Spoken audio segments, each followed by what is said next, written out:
Wizard101 just put out what could be the first teaser for its summer update. On the list of things I was not expecting to happen today, you could put this at the very top. They put out a teaser today, and it's absolutely crazy. So here's the tweet.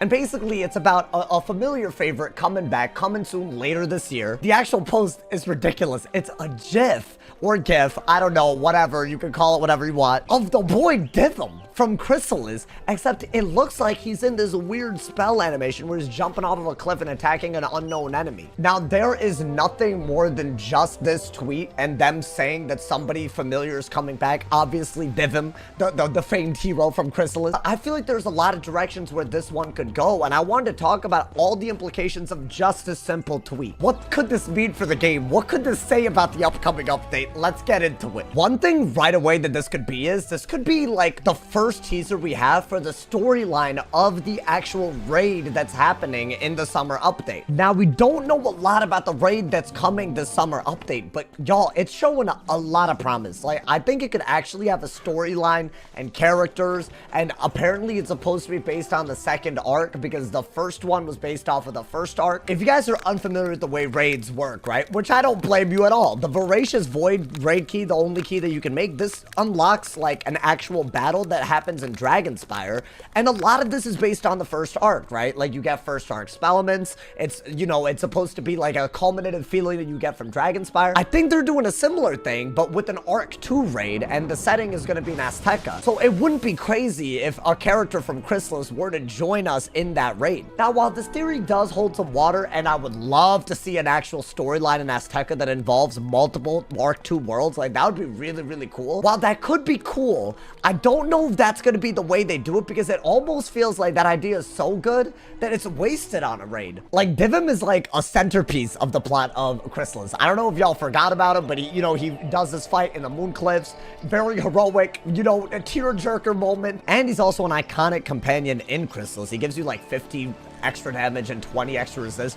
Dude's cracked. So for him to return in any capacity is a big deal. So could it be that they're using his popularity to drive people to do the raids? Maybe, or maybe not. I think that the first ever raid that they put out in Wizard101 is, you know, the way you can look at it is either it's a hit or a miss, but I think one way in which it deeply missed is that there is actually nothing that the wizard ends up learning about the enemies that he ends up fighting. The closest thing to any sort of lore around this raid is if you open up the raid guide, it tells you that the nullity emerged from early Dragonspire. And while I guess it's kind of interesting that, you know, it made these void elementals that escaped, but it's the most powerful one and it stayed.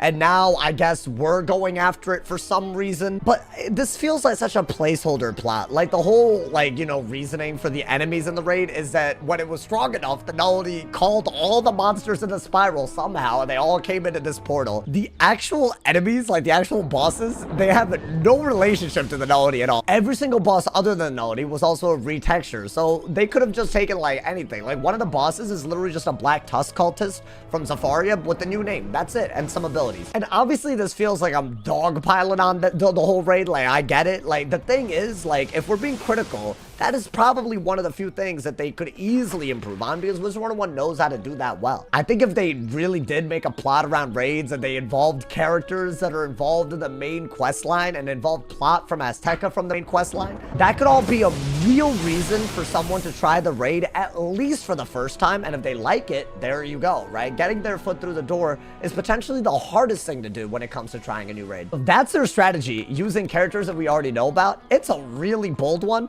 and I hope the other parts of the raid redeem it to the point where it doesn't feel like it's wasted on a raid. I think the other theory that a lot of people have, which I think could actually be very, very true, this could just be not him attacking like a natural animation. Obviously, it's a spell that they're teasing in the GIF. This could be a spell that other wizards cast. Now, this could also be a thing. However, if this were a spell, I would assume that it's like some sort of storm spell. Does this mean that we're all gonna get spells for every school, and are they tied to Chrysalis? Is everyone gonna come back to Chrysalis to learn a new spell, and Storm spell is the Divum spell, and it's gonna be like a King Art situation?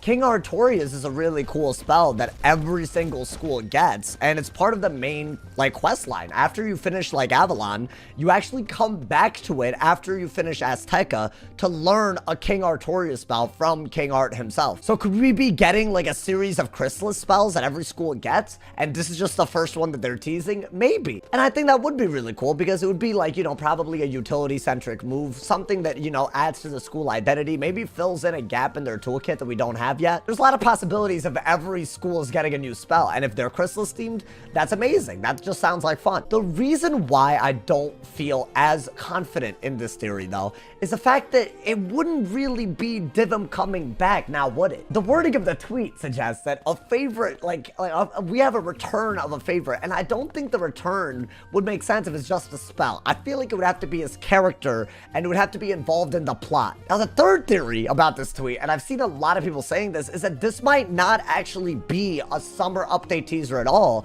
Rather, it might actually be the first teaser of potentially many of what happens in the next world after Novus. Meaning Divim might actually join us in the plot line in the main task, and later this year, right? They said later this year. Maybe what they mean is not the summer update, but maybe they just mean, like, after Novus, do we team up with Divim to take down whatever forces, these like crazy forces we're gonna be facing after Novus. And that theory also holds a lot of water with me, because again, this could just be like they had like some weird testing dummy in the GIF, but the GIF is actually like the person that ends up getting attacked by Divim in the GIF.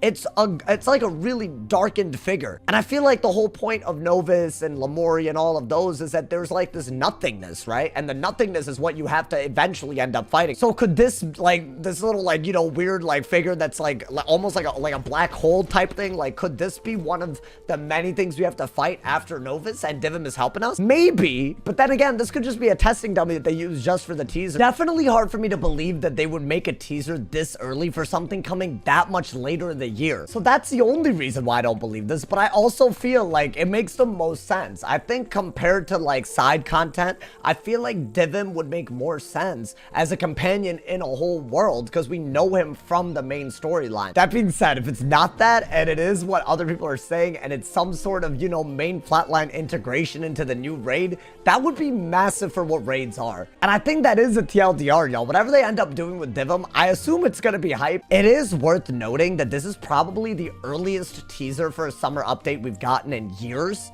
And it might be the good news that we've all been wanting. I've been wanting this for sure. I just hope that the updates come out sooner. Last year, the summer update came out in like August, which is like end of August almost. That's almost like the end of summer for a lot of people. So I hope that we have a real summer update early enough in the summer so we can enjoy it as a summer update. Whatever they end up putting out, if they can do that, that's a W in my book. As always, y'all, this is like probably the most, like, you know, opinionated video ever, because I was just theory crafting. Let me know what you guys think about the GIF, the tweet. What do you guys think they're gonna involve Divim in next? This could be crazy, y'all. If I missed anything, let me know. This is just based on what I saw, so maybe y'all saw something different, so let me know in the comments. Drop a like if you enjoyed, leave us up if you're new, and as always, if somebody hasn't told you you're awesome today, they doing something wrong, so stay awesome, y'all. See y'all soon.